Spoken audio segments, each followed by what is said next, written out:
सच्चिदानंद परमात्मा के अंतर्गत जो करुणा है वही शंकर बन के प्रकट होती है।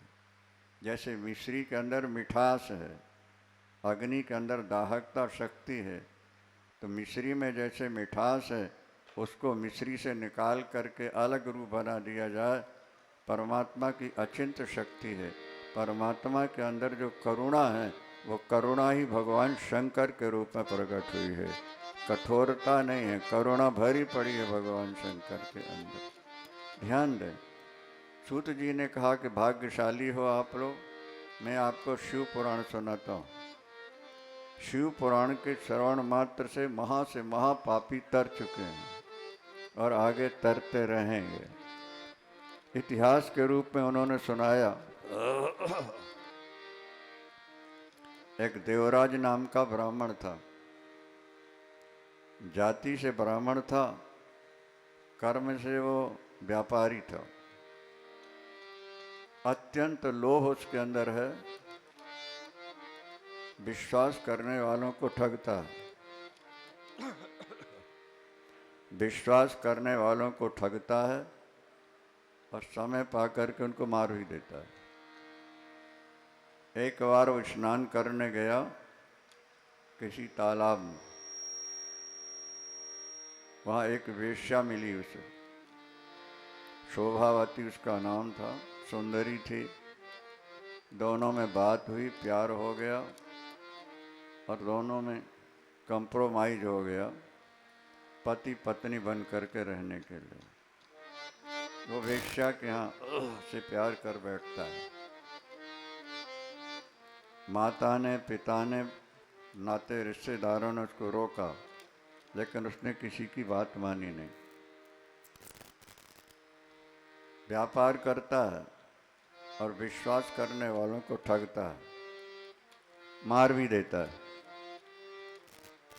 कुछ लोग धन के लोभी होते हैं, वो विश्वास करने वालों को ज़्यादा लूटते हैं।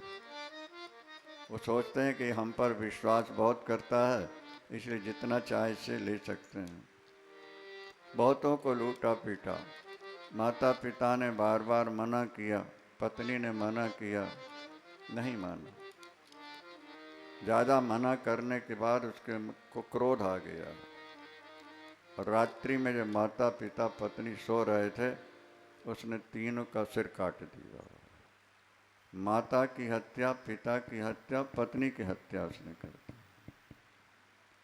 शराब पीता है, चोरी करता है और वेश्या के संग एक थाली में भोजन करता है। पति पत्नी का एक थाली में भोजन शास्त्र में निषिद्ध है।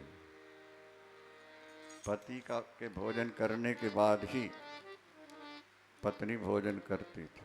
पति की थाली में बचा हुआ प्रसाद पतिव्रता नारी के लिए महाप्रसाद की तरह होता है।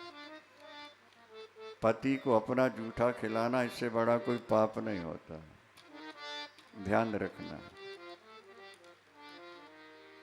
हमेशा भगवान शंकर को भी अम्बा पार्वती भोजन करा के तब करते हैं। एक बार भगवान शंकर ने कहा कि तुम भी थाली परोस लो, साथ ही प्रसाद पा लेते। एक थाली में भोजन नहीं करना होता, शास्त्र की आज्ञा यह है। स्त्री का जूठा खाने से माया हावी होती रहती है, बुद्धि कमजोर होती रहती है, ये शास्त्र कहते हैं। पर वो वेश्या के साथ एक थाली में खाता है, पीता है, शराब पीता, गंदे से गंदे काम करता रहता। संयोग की बात थी, वो व्यापार के लिए बाहर निकला है, प्रयाग झूसी इलाहाबाद में एक मंदिर में आके ठहर गया। वहां भगवान शंकर की शिव पुराण की कथा चल रही थी। संयोग की बात थी, उसको भयानक ज्वर आ गया, बुखार आ गई, कमरे में पड़ा है, बगल में कथा चल रही है। वो श्रद्धा से कथा नहीं सुन रहा, मजबूरी है, बुखार चढ़ी हुई है, इसलिए कहीं जा नहीं सकता, पड़ा कान में शब्द तो पढ़ते रहे। हमारे शास्त्रों में कहा गया है कि वस्तु का जो गुण होता है वो भाव की अपेक्षा नहीं रखता।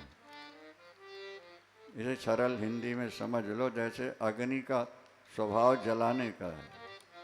प्यार से छुओ तो जला दे, और क्रोध में छुओ, अमृत प्यार से पियो तो अमर बना दे, धोखे से पी लो।